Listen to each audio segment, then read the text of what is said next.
Hey, it's Chris over here at Code 504. This last August, we actually came out with a new line called Bugsy's, and it's designed to work with original frame stuff. We've had people in the period of time ask us if we were ever going to be able to get into that, or would we ever look at doing that, and the answer to that is yes. So we started building brackets that could actually pick up original mounting points if it's a rivets on the Chevrolet side, or maybe a factory hole on a Ford side.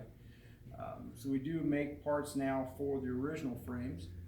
And this is just one of them here. This is a 37 and 39 Chevrolet front radiator support that you remove the original rivets, and then actually would end up lining up to those positions. And we've actually made the holes a little bit adjustments so you can actually move it forward, back, and then your radiator support would set onto it here. It is a one-piece design, very strong when it's all bolted up, so it supports everything. We're gonna get a chance here. We'll actually show you on one of the chassis what it looks like when it's all put together.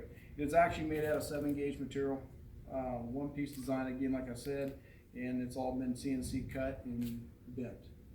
We'll step back here to a chassis and we'll show you what it looks like when it's fully installed.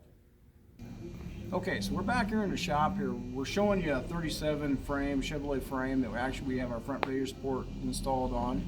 So if you're looking down here into the front, this application is being set up right now with the Mustang 2 front end power. At the same time, these holes that you're actually seeing where the bolts are going in, those are factory rivet holes. Now, in this application, you'll actually end up having 2 per side that'll actually give you the lineup. You will have to mark and drill 2 more. The instruction is very simple. It takes you all of about 20 minutes probably to install it. You're seeing the cutout area right here. By doing that cutout, that will always go to the inside or facing the firewall area, and it gives you room for power steering. If you had a manual application, you have plenty of room.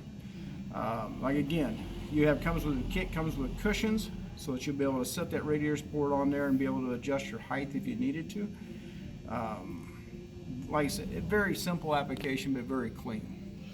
So get a chance, if you want to look onto our website, you'll see more of the parts and pieces that were made for 37 to 39 Chevrolets. We also have those available for the 40 and then 41 to 48s. Working on some other ones that'll be coming out soon. Thanks a lot.